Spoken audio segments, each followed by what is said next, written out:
Oi, seres, tudo bem? E aí, bora continuar lidando com as nossas emoções? Nós vamos entrar no capítulo 12, que lidando com as encruzilhadas da vida. Nós estamos lendo o livro das emoções de Belshazzar. São reflexões inspiradas no budismo tibetano. A gente já viu que ela conta a história dela. E mensagens muito fortes e muito conhecimento também, né? Passado pra gente aqui. Vamos lá pro capítulo 12. Começando. Quando a gente chega na encruzilhada, olha para um lado é nada, olha para o outro é nada também. Aí o céu escurece, o céu desaba, tudo se acaba.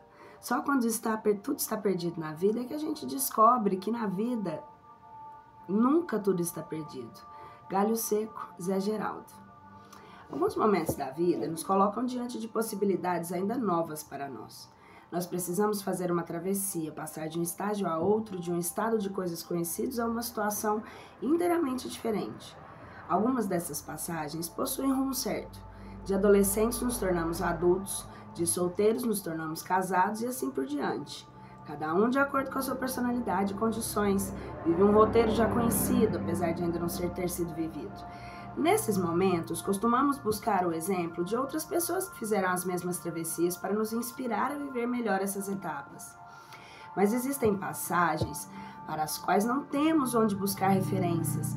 Elas são realmente inéditas, são de fato como encruzilhadas. A gente não sabe se vai para a direita ou se vai para a esquerda, se tudo vai terminar bem ou se estamos à beira de uma descida vertiginosa em nossa vida.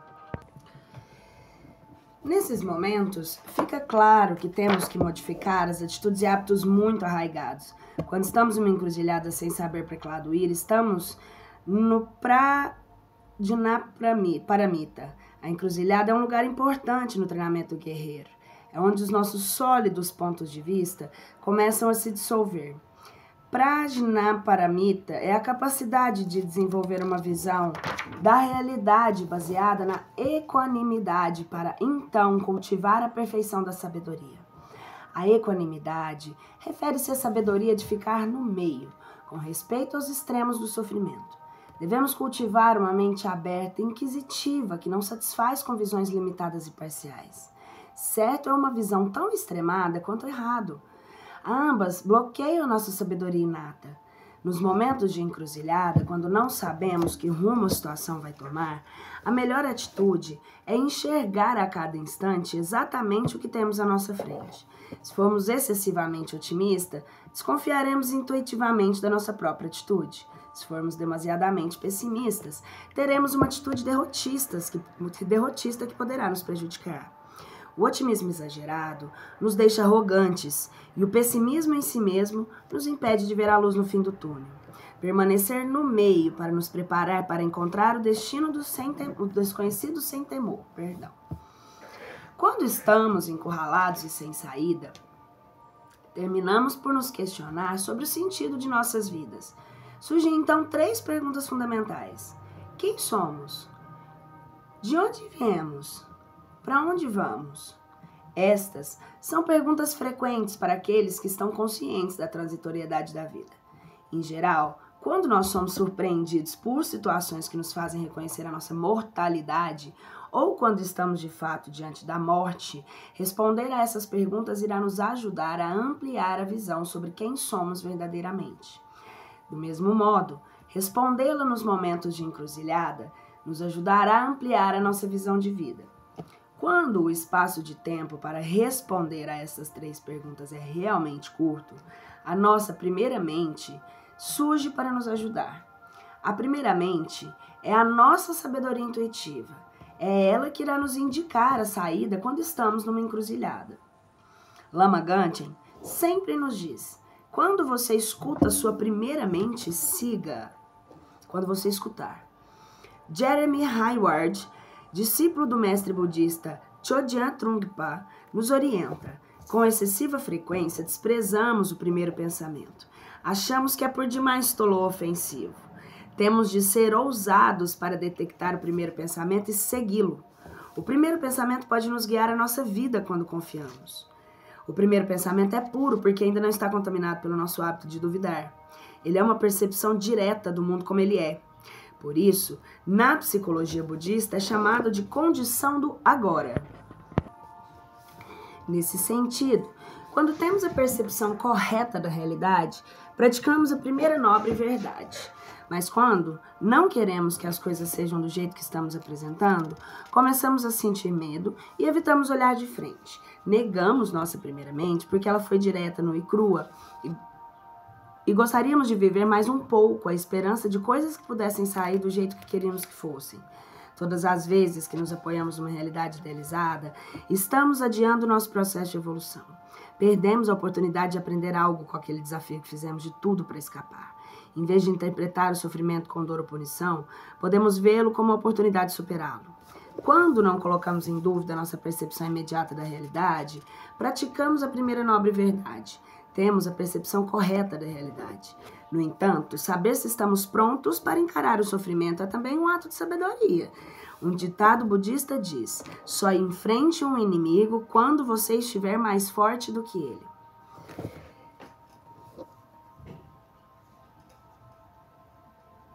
Até lá, continue a se fortalecer. Existem momentos em que precisamos aprender a criar espaço entre nós e aquilo que nos desafia. Quando nos damos conta que não somos capazes de lidar com uma determinada situação, é hora de acumular méritos, energia positiva. Agora vamos para fazer um exercício para despertar a primeira mente. Diminua as luzes e feche os olhos. Deixe sua coluna ereta, mas não rígida. Faça 3 inspirações e expirações. Veja se sua barriga está relaxada. Concentre-se nela. Na próxima respiração, pense em você daqui a 10 anos. Responda com a sua primeira mente. Qual você pensa que será o sentido da sua vida quando você tiver 10 anos a mais do que você tem agora? O que você pensa que terá realizado daqui a 10 anos?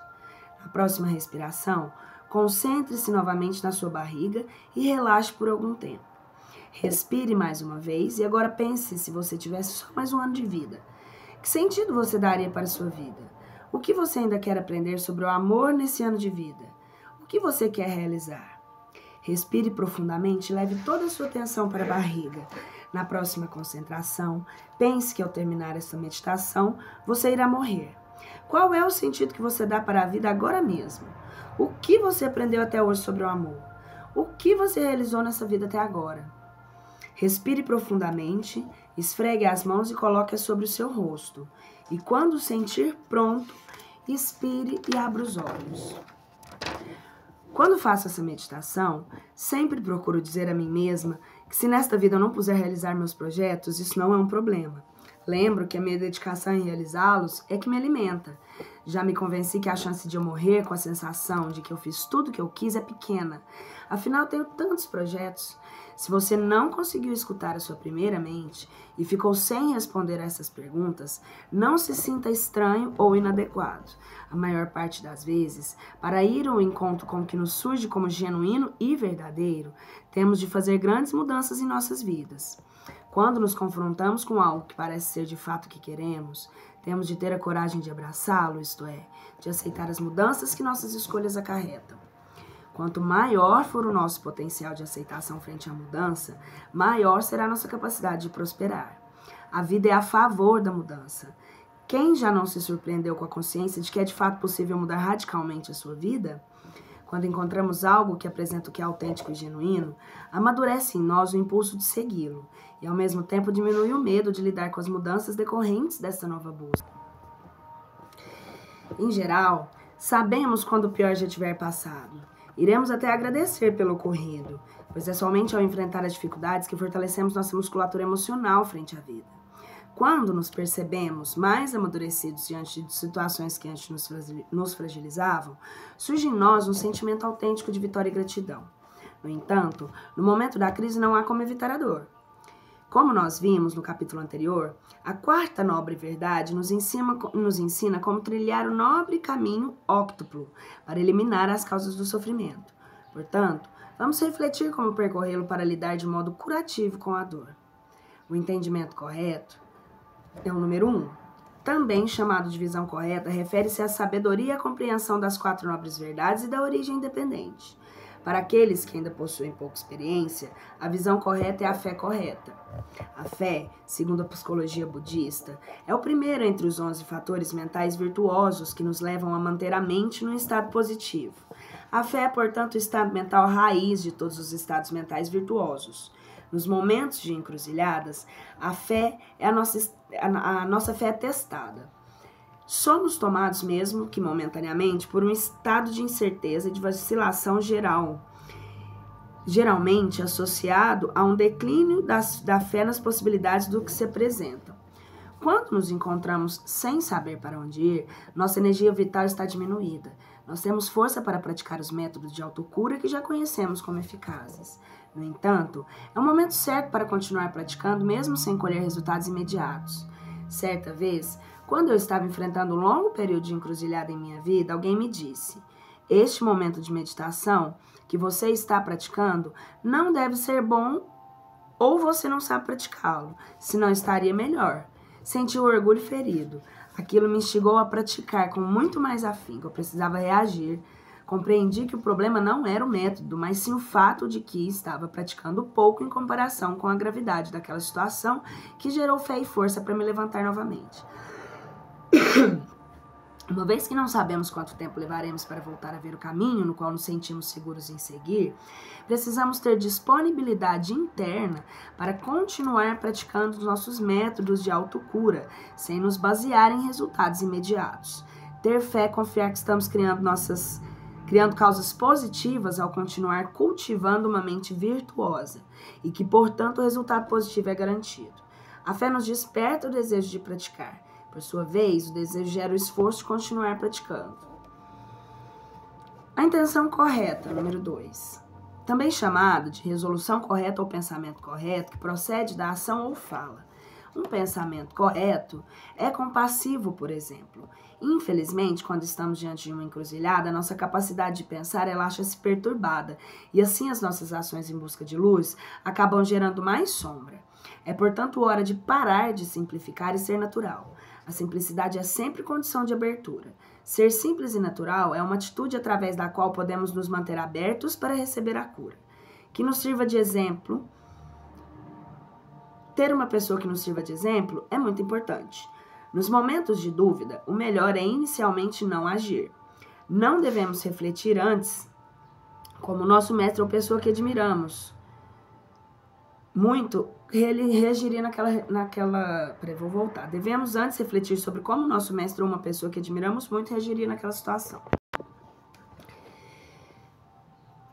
Uma vez amadurecido o propósito correto, não teremos mais dúvidas quanto à nossa ação. Saber por que agimos nos protege do arrependimento. Há momentos, entanto, que não temos tempo para reflexão. Temos que agir imediatamente. A resolução correta se parece então com uma pessoa cujos cabelos pegaram fogo. Quando seu cabelo está em chamas, você não pesará prós e contras de apagar o fogo. Se o seu cabelo está pegando fogo, não há meio termo. Você não vê nenhuma opção. Você age. Escreve Steve Handy. 3. A fala correta. Surge do pensamento correto. Trata-se de não mentir, não falar mal dos outros, não caluniar e nem fofocar. Temos que usar nossa fala para criar harmonia, beneficiar as pessoas.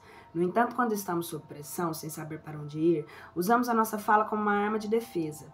Nossa agressividade aumenta e falamos qualquer coisa, de modo desordenado. Nós estamos pedindo por ajuda, mas agindo assim nos tornamos na realidade destrutivos. O melhor é saber silenciar até recuperarmos clareza interior. Enquanto não soubermos o que dizer, falar até recuperarmos falar será como enganar, seja a nós mesmos ou aos outros. A fala correta também envolve a escuta correta, o que significa observar mais as coisas de modo como são, em vez de aceitar de imediato qualquer coisa que nos digam. 4. A ação correta surge da intenção correta, oferecer ajuda material, dar proteção e amor. Assim como não matar, não roubar e não cometer adultério.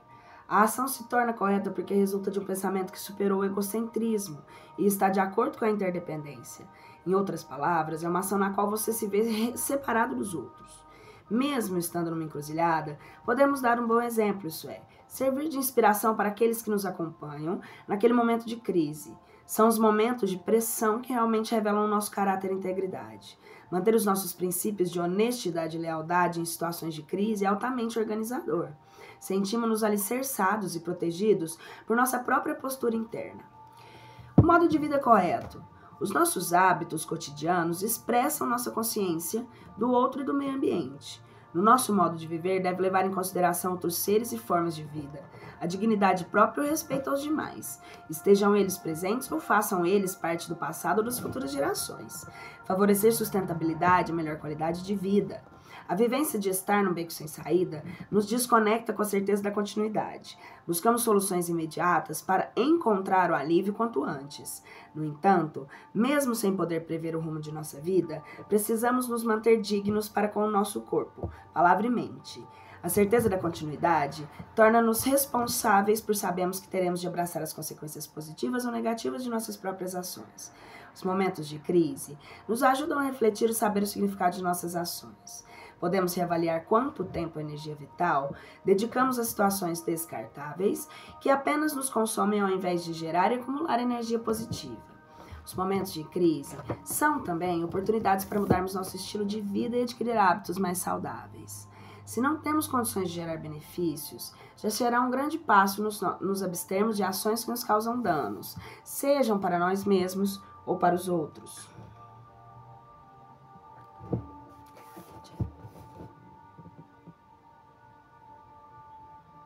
Comentário aleatório aqui do meu pensamento.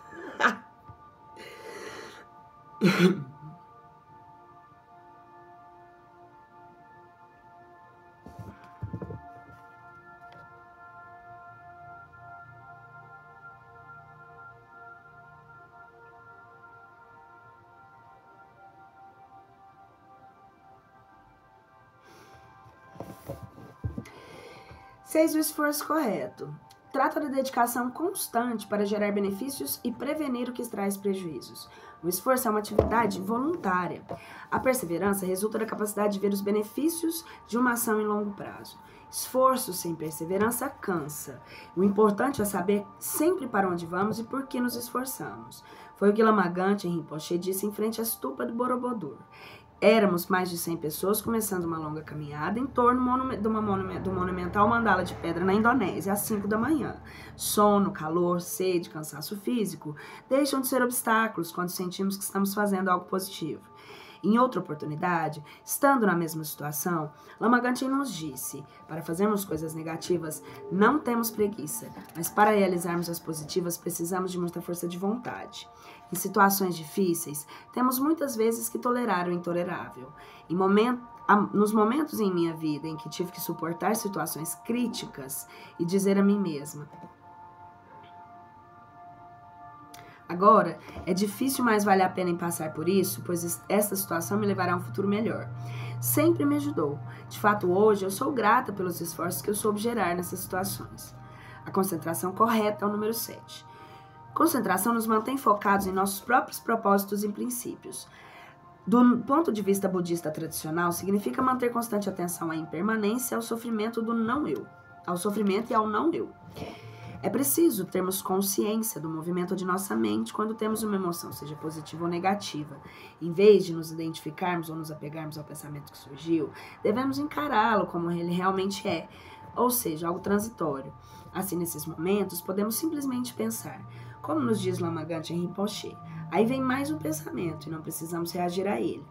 A concentração correta é um estado de relaxamento, abertura e atenção ao mesmo tempo. Isso me faz lembrar uma vez que estávamos com Lama Gangchen visitando o quarto de santidade Dalai Lama no monastério de Serami, no sul da Índia. Éramos um grupo de quase 30 pessoas e não tínhamos muito tempo para estar lá. Apesar de andarmos em fila, uns queriam tirar fotografia, enquanto outros queriam parar para rezar.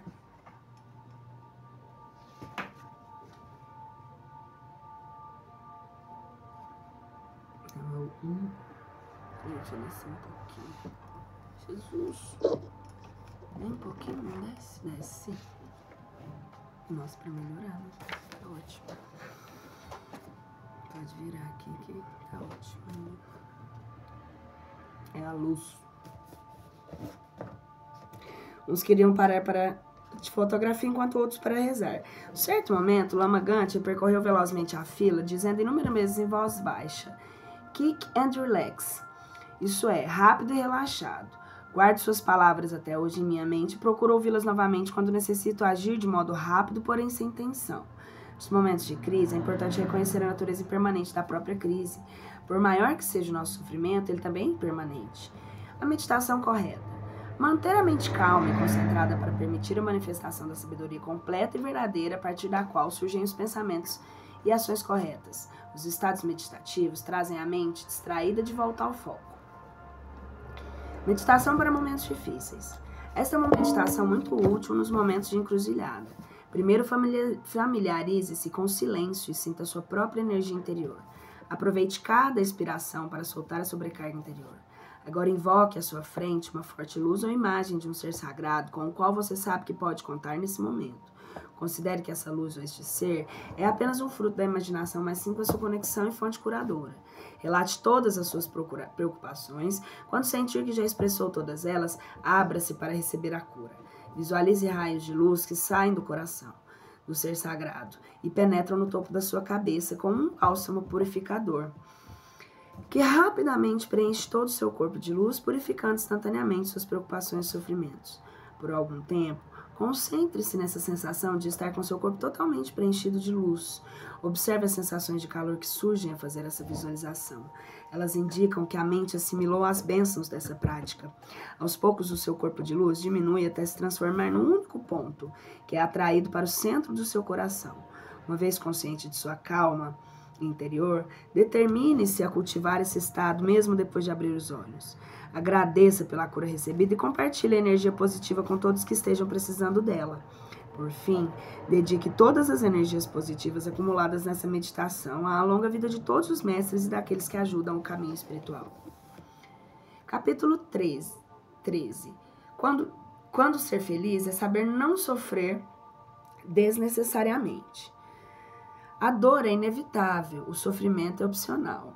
Kathleen Kai.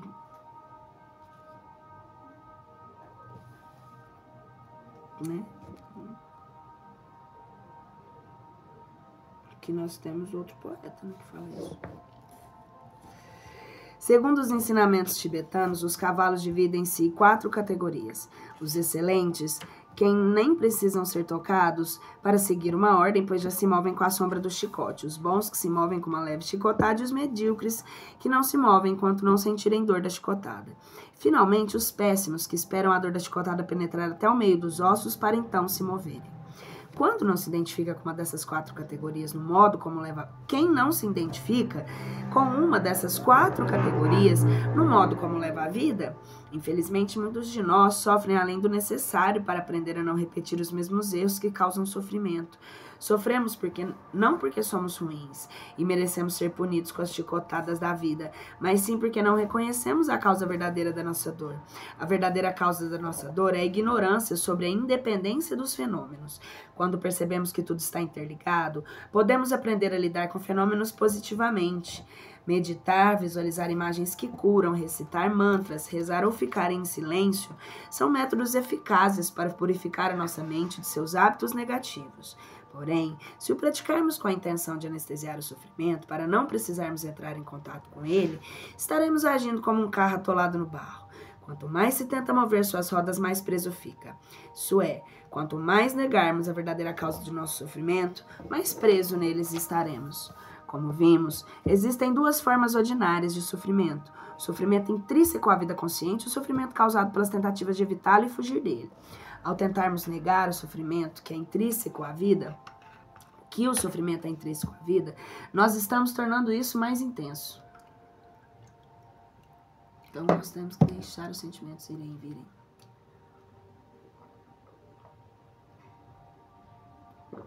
Virem e irem.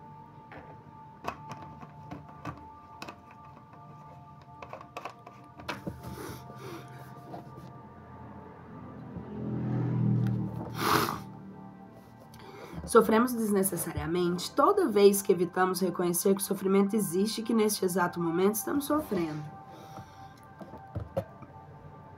O budismo nos ensina que para superar o sofrimento é preciso despertar. Buda é conhecido como um iluminado, um ser desperto, aquele que acordou dos sonhos e das ilusões. Um ser desperto é um ser completo, pois libertou-se da tendência de buscar a luz para negar a sombra. Estar desperto é um estado naturalmente sereno, cuja concentração é inabalável e que reflete o estado natural da essência da nossa mente, pura e lúcida. Para isso é preciso, inicialmente, desenvolver a habilidade de não se apegar, nem rejeitar a realidade interna e externa. Se quisermos ser excelentes na arte de superar o sofrimento, temos antes de remover a ideia preconcebida de que todos somos péssimos, como nos diz Jean-Yves Leloup. No tradicional livro Bardo Thodol, o livro tibetano dos mortos, há um importante ensinamento sobre como superar o julgamento de ser bom ou ruim para nos libertarmos do ciclo morrer e renascer em sofrimento. Não olhe para nenhum dos pratos da balança. Vá além do seu karma, seja ele positivo ou negativo. Lembre-se que a clara luz está além das consequências dos seus atos. Estamos apegados ao sofrimento e precisamos aprender a ir além dele. Estamos tão sobrecarregados de ideias preconcebidas, expectativas e exigências que não conseguimos mais nos mover dentro de nós mesmos. Sentimos que a rigidez do nosso mundo interno é tudo à nossa volta e tudo à nossa volta passa a ser insatisfatório. Estamos, de fato, atolados em nós mesmos. Somos felizes quando perdemos o nosso espaço interno. A ciência, ao estudar a felicidade, chegou à mesma conclusão. Uma pesquisa realizada pelo World Value Survey, sediada na Universidade de Michigan, nos Estados Unidos, registrou a porcentagem da população que diz sentir feliz em 65 países. Os 7 primeiros colocados são países do terceiro mundo: Nigéria, México, Venezuela, El Salvador, Porto Rico, Vietnã e Colômbia. A ciência acabou por derrubar assim os mitos de que ser feliz é ter dinheiro ou encontrar grande amor da sua vida. Mas será que com isso a ciência estaria considerando que as habilidades dos países do terceiro mundo, por serem pobres, teriam maior dificuldade de encontrar o amor da sua vida? O filósofo Eduardo Gianetti Fonseca viveu alguns meses na Nigéria e pôde constatar a natural inclinação dos nigerianos para aproveitar a vida com alegria. Era uma espécie de felicidade involuntária, um estado de ânimo que parecia emanar espontaneamente das pessoas que tornava o simples existir uma bênção, independente de qualquer razão justificativa lógica. Observou ele uma entrevista para a revista Terra, em fevereiro de 2004. Em seu livro Felicidade, ele afirma: felicidade não é algo ligado ao ter, mas ao fazer. Ela não é um humor ou um estado de ânimo, por mais exaltados e duradouros que sejam, mas o resultado de uma vida bem conduzida, ou seja, das escolhas e valores que definem o nosso percurso. Felicidade, em suma, jamais será um estado final que se possa adquirir e dele tomar posse de uma vez por todas. Ela é uma atividade, algo que se cultiva e constrói, algo que por alguns momentos se conquista e se desfruta, que é fonte de contentamento, mas que está sempre a exigir de nós mesmos empenho e amor, sempre recomeçando outra vez. Ser feliz é recuperar o espaço energético já existente dentro de nós. Segundo a filosofia do budismo tibetano, existem diferentes níveis de felicidade. O estado de felicidade será mais profundo quanto menos estiver contaminado pelo desejo e quanto mais a pessoa estiver amadurecido a realidade de que tudo é impermanente. Poderemos atingir a felicidade profunda, perfeita e permanente quando nos libertamos da ignorância, isso é, do hábito arraigado de buscar a felicidade nas condições externas e de estarmos condicionados por nossos próprios estados emocionais ou prazeres físicos. Ser feliz é vivenciar um estado energético e positivo de permanente abertura e disponibilidade para apreciar e interagir, seja consigo próprio ou com o ambiente e as pessoas à sua volta. Portanto, o segredo para sermos felizes é ampliar o nosso espaço interno, isto é, manter a mente aberta, disposta a apreciar a vida e a cultivar um senso contínuo de leveza e bem-estar. Como lidar com a confusão sem se confundir com ela? É necessariamente notar que toda confusão emocional tem algo a nos ensinar sobre nós mesmos. Ela indica justamente onde temos o hábito de sofrer desnecessariamente. Faça essa experiência. Abra-se para sentir sua confusão e verá como somos aos poucos. Você passa a compreendê-la. E verá como, aos poucos, você passa a compreendê-la. Desculpa, gente, eu voei aqui dentro da minha mente. Se dissermos lentamente a palavra confusão, iremos escutar o seu significado essencial. Confusão, isso é, mesclado e sem discernimento. No entanto, podemos estar com sentimentos dolorosos ao invés de fundirmos a ele, ou seja, podemos sentir os nossos sentimentos e ao mesmo tempo estar atentos à sua dinâmica para conhecê-la melhor.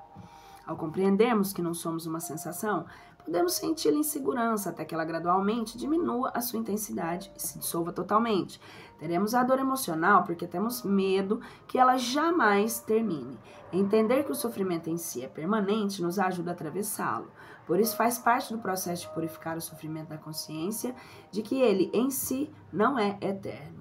Quando os sentimentos desagradáveis surgirem, lembre-se de que você tem a possibilidade de purificá-los em vez de suprimi-los, negando-os. A percepção da dor emocional nos poupa de sentimentos de sentirmos mais dor. Mesmo que doa, o ato é perceber a dor que faz com que ela se dissolva. É sadio sofrer, mas apenas o necessário, o natural. O que não é sadio é negar uma dor emocional, senti-la sem querer aceitá-la. A questão não está em negar as nossas emoções, pois são elas que nos apontam os nossos limites, a nossa capacidade de enfrentar as situações. Portanto, não devemos reprimi-las, mas usá-las como um instrumento de autoconhecimento. Como diz Melody Beattie, a maior razão para não reprimirmos nossas emoções é que reprimir as emoções faz com que percamos nossas emoções positivas. Perdemos a capacidade de sentir. Às vezes, isso pode ser um alívio bem-vindo se a dor for muito grande ou muito constante, mas esse não é um plano de vida. Podemos rejeitar nossas necessidades mais profundas, a necessidade de amar e sermos amados, quando reprimimos nossas emoções. Gostar de resolver seus problemas é um sinal de boa autoestima.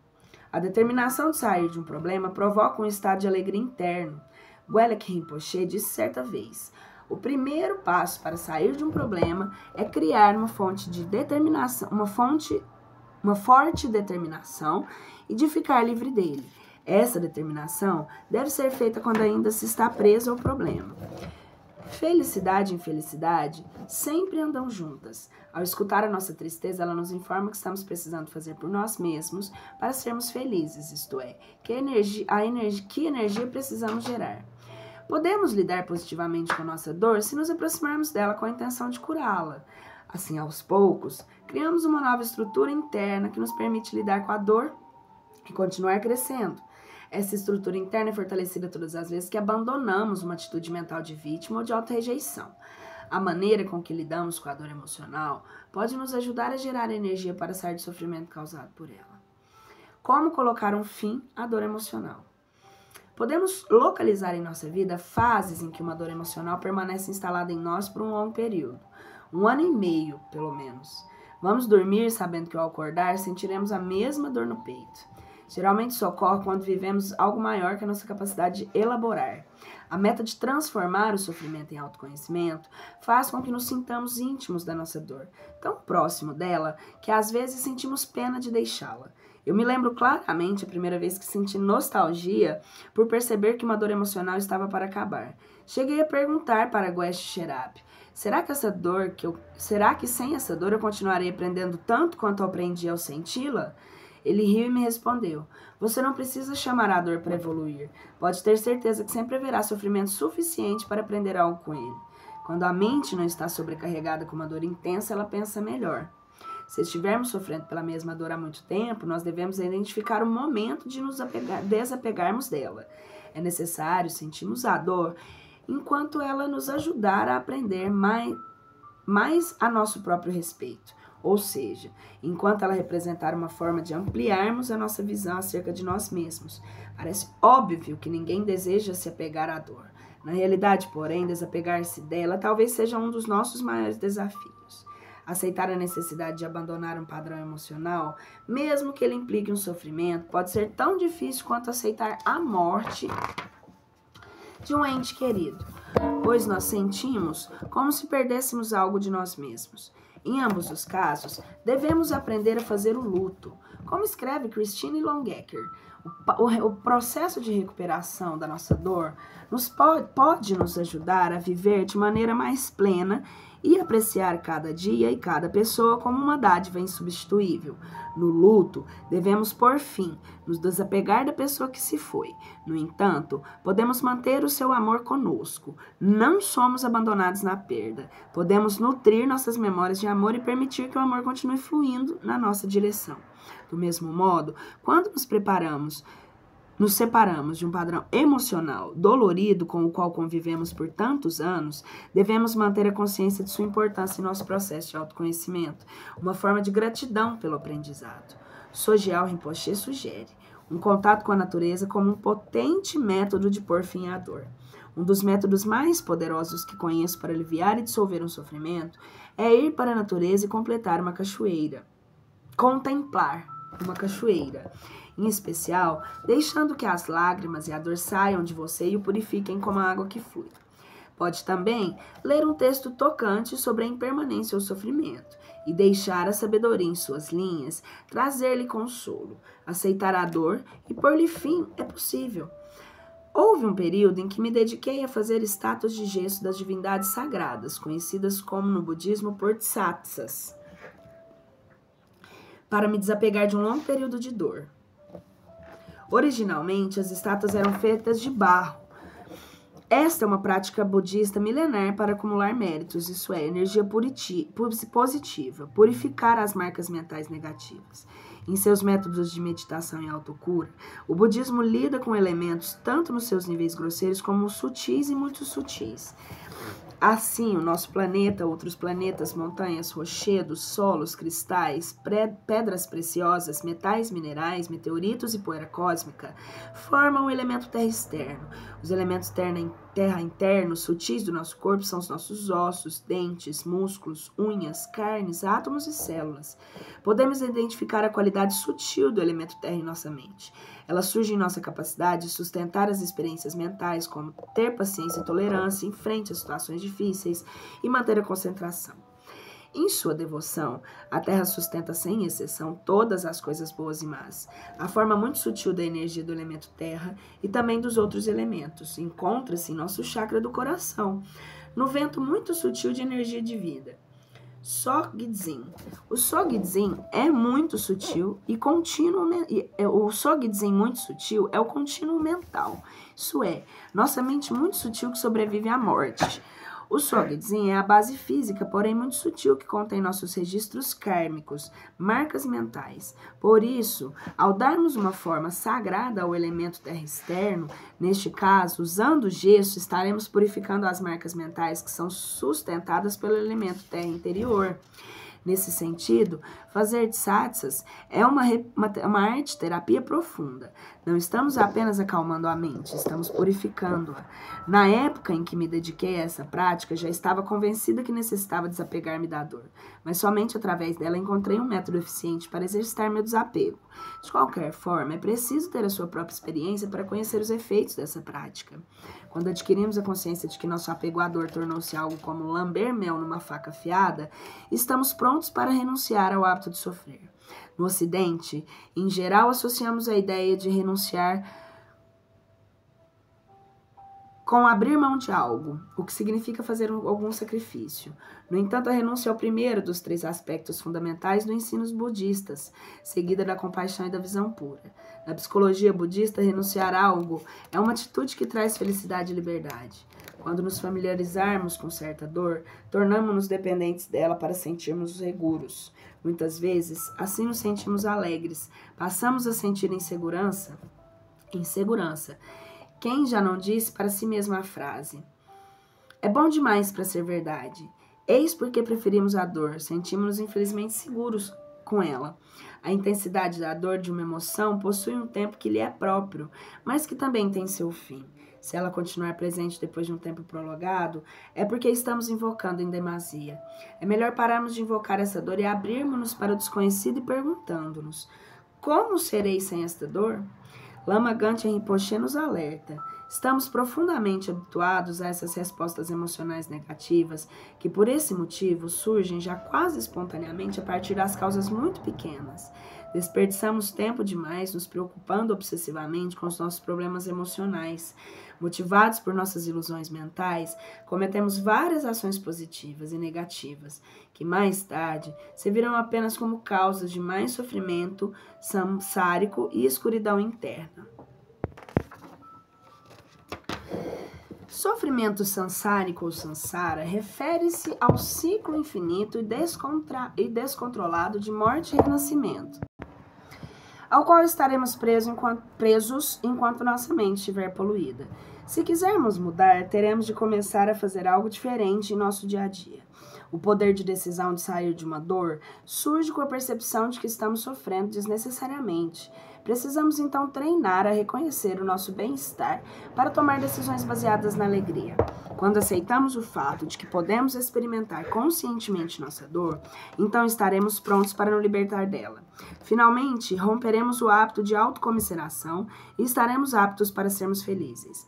No budismo tântrico, podemos aprender a usar a emoção como veículo de transmutação, como se explica John Wilwood. Com palavra alquímica de transmutação, significa converter alguma coisa aparentemente inútil em algo valioso como chumbo em ouro. O primeiro passo para subjugar o leão da emoção transmutando sua poderosa energia em iluminação, é percebê-lo e deixar que exista sem julgá-lo bom ou mal. Fugir do animal selvagem ou tentar conter sua energia só provoca novos ataques. Em vez de tentar controlar as emoções, julgarmos a nós mesmos ou reagirmos contra elas, podemos tentar experimentá-las como são, presenças vivas. Muitas vezes, encontramos justificativas nobres para não mudar, quando na realidade estamos precisando ser mais sinceros com a nossa franqueza. A sinceridade é um antivírus contra interferências interiores e exteriores, pois quando somos sinceros, não fazemos rodeios. A sinceridade nos dá coragem e abertura para lidar com qualquer situação, agradável ou desagradável. Dessa forma, nos abrimos para o mundo. A falta de foco é um modo de nos protegermos das exigências do mundo e de adiarmos nossa participação nele. Ao saber quem somos, podemos adquirir flexibilidade de perceber igualmente as nossas necessidades e a dos outros, sem privilegiar nenhuma das partes. Assim, não estaremos amarrados a nós mesmos e nem confundiremos com os desejos dos outros. Uma mente flexível é uma mente feliz. Então pergunte-se agora com toda sinceridade: será que eu estou sofrendo desnecessariamente? Temos que admitir que a nossa resposta será sim enquanto estivermos tendo dificuldade para lidar com a imperfeição. Enquanto formos inflexíveis e controladores, sofreremos desnecessariamente. A maneira como lidamos com as situações imprevisíveis na vida indica nossa aptidão para a felicidade. É natural contarmos certo grau de previsibilidade para seguirmos seguros, mas se não quisermos sofrer desnecessariamente, precisamos aceitar o fato de que não podemos controlar os eventos da vida. Quando algo que julgávamos certo e estável desaparece, como um relacionamento, um emprego ou nossa saúde, sentimos um grande vazio. Podemos nos revoltar, culpar os outros ou lamentar o nosso destino, mas teremos que reconhecer que erramos ao esperar que a nossa vida fosse previsível. Podemos treinar para nos arriscarmos diante de uma situação desconhecida, alimentando a curiosidade por nossa própria capacidade de atuação. Podemos, por exemplo, nos propor: quero só ver como vou me oferecer o melhor nessa situação desconhecida. Estou curioso para ver como não irei me abandonar desta vez.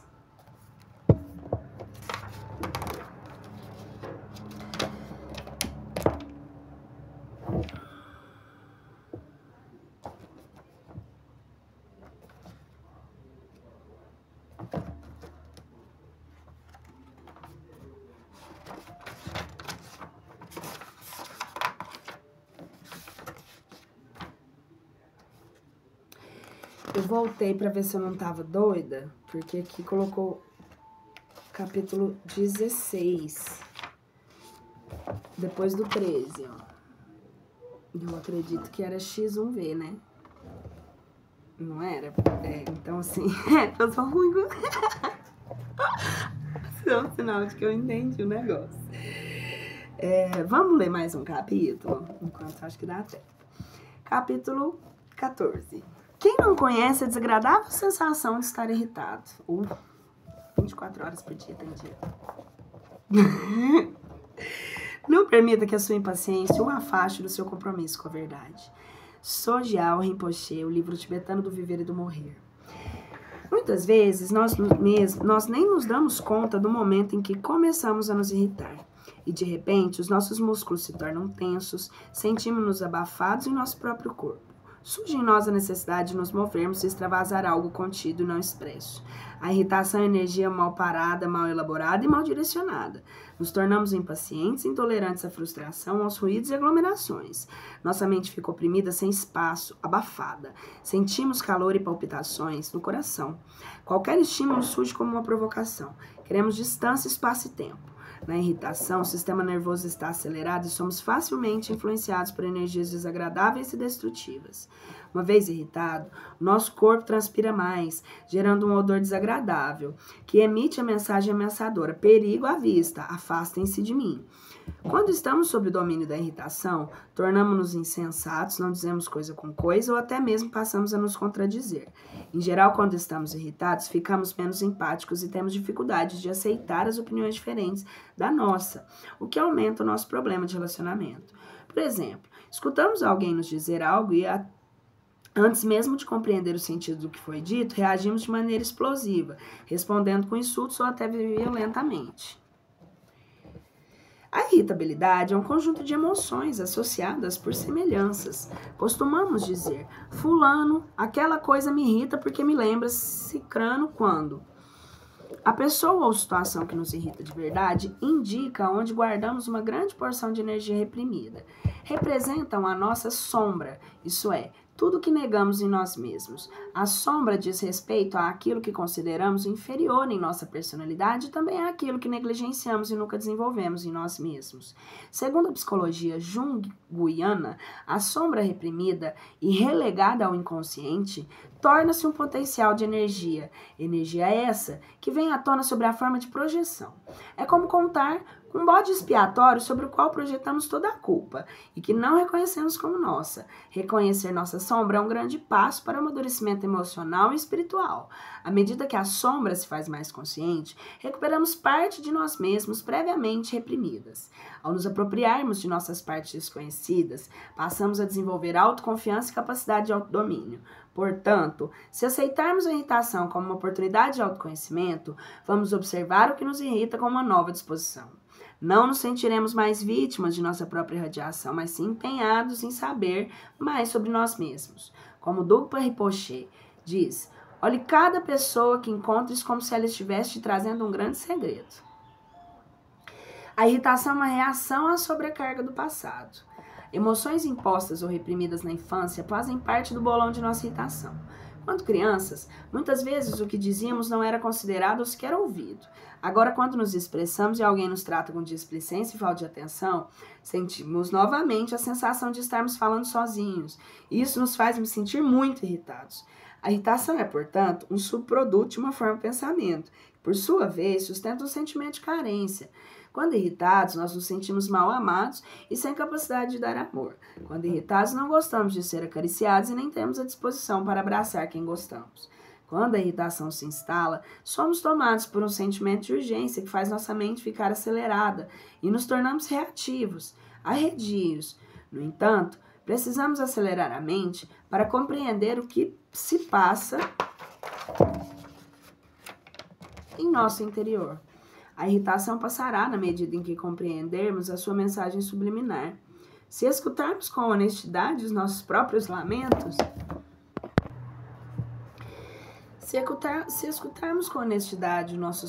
lamentos, vamos perceber que o pano de fundo da irritação é a sensação de estarmos sendo pressionados a aceitar algo que nos foi imposto, sem aviso prévio ou sem que tivéssemos de acordo. Há um sofrimento de que fomos invadidos com ideias abusivas. Não tem que escutar isso, ou quem ele pensa que é para fazer isso comigo? Perdemos a sintonia com nós mesmos quando focamos a razão na nossa situação como sendo domínio de forças alheias. Precisamos aprender a nos abrir diretamente para as emoções que tornamos e nos tornarmos unos com elas, como diz Chogyam Trungpa. Quando pudermos ser unos com as irritações ou perceber a sua qualidade abstrata, esse sentimento não encontrará ninguém a quem irritar. Isso se torna uma espécie de prática de judô. Por isso, assim que começarem a aparecer sinais de irritação, em vez de perguntar a si mesmo: o que torna essa situação tão irritante para mim? Pergunte-se: o que torna essa situação tão importante a ponto de me perturbar assim? Ou o que pode ocorrer comigo se eu continuar assim? Encontrar razões externas para nossa irritação não é difícil. Podemos até ter toda a razão de nos sentirmos mal por estar, por exemplo, sendo de fato abusados, mas responder sobre a causa da nossa irritação nos ensina a deixar de sermos vítimas dela. É preciso ir além, saber por que estamos sustentando aquele abuso. Ao tolerarmos uma situação indevida, estamos transferindo o poder ao agressor. Responder à pergunta: o que torna essa situação tão importante a ponto de me perturbar assim? Permite-nos compreender por que somos fiéis depositários das agressões externas. É preciso identificar os medos que nos mantêm presos a falsas dependências, como, por exemplo, o medo de lidar com o sentimento de abandono ao ver que não adianta manter a esperança de ser amado por quem já sabemos que não nos ama.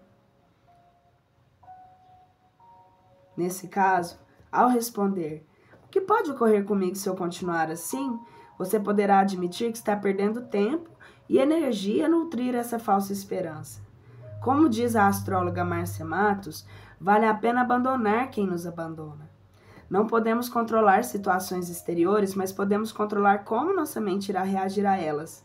Em geral, a irritação passa quando conseguimos nos posicionar frente a nós mesmos. Isso é, quando recuperamos as rédeas da nossa mente. Apesar das emoções aparentemente nos dominarem, logo que as olhamos de frente, vemos que ali não há nada sólido nem fixo, ao contrário do que dizem nossas histórias. Em seu estado natural, as emoções são simplesmente expressões de nossa própria energia. O que torna a sua presença energética tão pesada são as nossas reações e as histórias que criamos. Minha raiva é justificada por quê? Minha tristeza é ruim por quê? Os pensamentos que sustentam nossa irritação terão menos poder sobre nós se não estiverem sobrecarregados de ideias apenas racionais. Não devemos levar tão a sério a nossa irritação. Mesmo que tenhamos toda a razão do mundo para estarmos indignados, a irritação nos sinaliza que nos afastamos de nossa essência.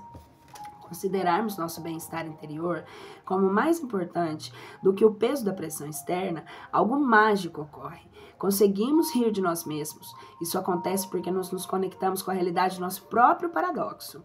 O senso de humor significa ver dois polos de uma situação como eles são, de um ponto de vista espacial. Há coisas boas e más, e as vemos como uma visão panorâmica, como se as víssemos de cima. O senso de humor parece porvir de uma alegria que tudo penetra, de uma alegria que tem espaço para expandir-se numa situação completamente aberta, porque não está empenhada na batalha entre isto e aquilo. A alegria que se desenvolve numa situação panorâmica de ver ou sentir todo o terreno e o terreno aberto. Essa situação aberta não tem sinal de limitação, de solenidade, de força. Segundo Freud, o humor é um método eficiente para escapar da compulsão de sofrer. O humor tem algo de libertador ao seu respeito, mas possui também qualquer coisa de grandeza e elevação. Essa grandeza reside claramente na afirmação vitoriosa da invulnerabilidade do ego. O ego se recusa a ser afligido pelas provocações da realidade, a permitir que seja compelido a sofrer. Insiste em que não pode ser afetado pelos traumas do mundo externo. Demonstra, na verdade, que esses traumas para ele não passam de ocasiões para obter prazer. Esse último aspecto constitui um elemento inteiramente essencial do humor. Outro dia, eu estava muito irritada. Quando me dei conta que estava levando a sério algo que eu considerava absurdo, comecei a rir. Pensei, isso é tão absurdo que não é digno nem de ser considerado. Querendo compreender como poderia me adaptar àquela situação, estava cada vez mais presa a ela. Foi quando compreendi que o segredo estava em sair da situação.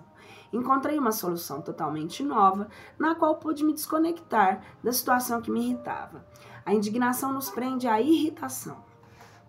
Muitas vezes, a gente não se livra de quem nos irrita exatamente porque estamos presos ao pensamento autoimposto de que não temos saída frente àquela situação, ou pior, de que ela não deveria sequer ter acontecido. Então, não aceitamos como de nossa escolha aquilo que nos acontece. Ou simplesmente, enquanto não aceitamos o que nos acontece, ficamos presos à ideia de que poderíamos fazer algo para que aquilo não tivesse sido assim. Grande parte do nosso sofrimento e aflição vem justamente dessa tentativa de negar o que aconteceu, justificativa que não deveria ter acontecido. Usando a justificativa de que não deveria ter acontecido, tipo, aquela pessoa não poderia ter falado assim comigo.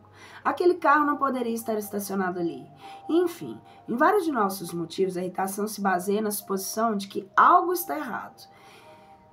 Que algo que está acontecendo é errado. Só temos a sensação de que não temos saída diante da situação porque desperdiçamos nossa energia pensando que não deveria ter sido assim. Ou então ficamos querendo consertar o que ocorreu baseados em nossa ideia do que seria certo. Se aceitássemos o que aconteceu apenas como acontecido, podemos perfeitamente partir para outra e tomar providências para não termos mais que estar naquela situação. A irritação resulta, portanto, da frustração que sentimos ao nos darmos conta de que as situações não fluem de acordo com as nossas necessidades imediatas. Somos como crianças mimadas. Acreditamos, sem nem mesmo saber porquê, que seria natural poder controlar as pessoas e situações como nos convém. A irritação se atenua conforme abandonamos o controle excessivo e voltamos a confiar no fluxo natural dos acontecimentos. Quando nos recuperamos a calma, não temos dificuldades em reconhecer que ficar irritados é tempo perdido. No entanto, temos que reconhecer que quando somos tomados pela irritação, estamos nos sentindo carentes e desprotegidos como crianças pequenas quando estão desorientadas. Hugh Prater sugere: antes de dormir, anote as seguintes palavras e coloque-as num lugar em que possa vê-las quando acordar. Nada dará certo hoje. Por isso, relaxarei e me divertirei. Admito que se trata de um objetivo um tanto estranho, mas ele põe em prática o que acabamos de discutir. Ou seja, o essencial para a liberdade mental é ver o mundo exatamente como ele é e delicadamente recusar qualquer apelo interior ou exterior para mudar a nossa natureza básica. Isso não significa que jamais implementaremos mudanças que poderiam beneficiar as pessoas que queremos, bem a nós mesmos. A ideia é que as mudanças sejam feitas pacificamente. Certa vez, Lama Gangchen Rinpoche, ao nos falar sobre a paz interior, disse-nos: não é preciso reagir, está tudo bem. Essa frase teve um grande efeito sobre mim. Sem perceber, respirei profundamente e relaxei. Finalmente pude admitir que estava tudo bem. Geralmente, estamos questionando o mundo à nossa volta. Criticamos, duvidamos, pomos tudo e todos à prova. Em nosso mundo interior, algumas vezes, pensamos para não sentir e outras tantas queremos sentir sem correr o risco de pensar. Sem contar as vezes que dizemos algo que de fato não sentimos. Há um conflito entre o pensar e o sentir. Quando fechamos os olhos para perceber o nosso mundo interior, observamos o sutil hábito mental de autorrejeição. Podemos notar que temos a tendência de lutar contra o que estamos sentindo, quase que o tempo todo. O pensamento é um hábito mental, enquanto o sentimento é a memória de uma experiência através da qual passamos a dar valor a uma sensação. Ai, meu ouvido coçou muito aqui agora. É preciso sentir o pensamento para tocar o grande coração, nossa boa autoestima. É possível desapegar-se da irritação. Quando estamos com a lixeira do nosso computador interior lotada de informações inúteis, precisamos parar para esvaziá-la. A falta de espaço interno torna-se relevante. Nos tornamos impacientes e irritadiços. E nada tem graça. Tudo se torna denso como um engarrafamento no final da tarde. Não podemos ir nem para frente nem para trás. E ficar onde estamos parece que vai nos levar à loucura. Admitir que estamos estressados nos ajuda a efetivar uma mudança em nosso estilo de vida. Em geral, após termos nos afastado das situações que nos estressam, depois de algumas férias, por exemplo, estamos mais atentos aos padrões de comportamento que não queremos repetir. Para provar uma nova disposição frente a situações de pressão, devemos recomeçar as nossas atividades de modo pacífico, isso é, menos reativos. Muitas vezes, temos de nos dizer que está tudo bem, mesmo quando tudo não vai bem. Intuitivamente, sabemos que não podemos pôr mais lenha na fogueira. O calor dos conflitos já está nos queimando. É hora de suavizar e reverter, fazer as pazes. Quando passamos a lidar positivamente com alguém ou uma situação a qual estávamos reagindo negativamente, a energia muda. Surgem soluções inesperadas. O que os nossos inimigos menos esperam é serem bem tratados por nós. Quando deixamos de ser reativos, rompemos com o hábito de nadar contra a correnteza. Não ser reativo não é o mesmo que ser submisso ou passivo, muito menos ser capacho de egos afoitos. Não ser reativo é saber distanciar-se para contemplar o fluxo dos acontecimentos e então, com nova visão, participar daquela realidade com calma e clareza. Quando estamos bem centrados em nosso eixo de paz interior, somos também capazes de perceber quando é hora de reagir, reconhecer o momento em que ser ativo é um ato de boa autoestima e responsabilidade. Não devemos ser cúmplices de situações que consideramos desequilibradas, ilícitas ou falsas. Nossa autoestima nos orienta a tomar decisões sobre quando devemos entrar, permanecer ou sair das situações. Ser realista com relação à nossa verdadeira situação é uma atitude saudável. Quando estamos irritados, somos crianças com sono. Ficamos extremamente vulneráveis. Tudo nos perturba. A irritação nos torna vítimas fáceis das circunstâncias, o que nos faz sentir cada vez mais enfraquecidos e impotentes diante da vida. Portanto, é melhor literalmente dormir quando estivermos descansados e reconsiderar então os nossos julgamentos. Somente ao descansar é que o sistema nervoso poderá se recuperar e assim a irritação naturalmente pode desaparecer. Devemos aprender a não nos identificarmos com a nossa irritação. Não precisamos nos tornar vítimas de nossa própria irritação. O fato de não querermos ficar nessa posição tão desvantajosa já desperta em nós a consciência necessária para fazer algo que nos ajude a sair desse estado negativo. Podemos começar fazendo algo oposto ao que estivermos fazendo. Por exemplo, podemos mudar nossa posição física. Se estivermos sentados, levantamos. Se estamos parados, vamos andar. Mudando o estado das coisas, mudando de assunto, faz nossa mente desnuviar. Tomar um banho, lavar o rosto, chacoalhar o corpo e, se possível, emitir em voz alta sons diversos e sem sentido, com a intenção de exteriorizar e nos desprender da nossa irritação. Também são bons procedimentos. Quando criticamos nossos sentimentos, estamos armazenando energia de autocondenação. Os sentimentos não aceitos e não integrados sustentam nossa atitude de autorrejeição. Eles ficam armazenados em nosso corpo, nossos músculos, órgãos e chakras. Quando nos abrimos para sentir nossos sentimentos, nos abrimos também para sentir nosso corpo. Se nos mantivermos ao mesmo tempo atentos e relaxados na percepção de um sentimento, poderemos localizar a área física onde ele está concentrado. Pousar as mãos nessa região e visualizar ali a chama de uma vela brilhante e estável irá gerar calor e calma, que nos ajudarão a recuperar a nossa energia vital. Ao manter os olhos fechados, podemos nos concentrar também com o nosso eixo de descanso interno, um estado de aceitação incondicional em que nossa mente relaxa enquanto nosso corpo respira livre e espontaneamente. Por hoje é só. Semana que vem voltamos com o capítulo 14. Capítulo 15. Um beijo!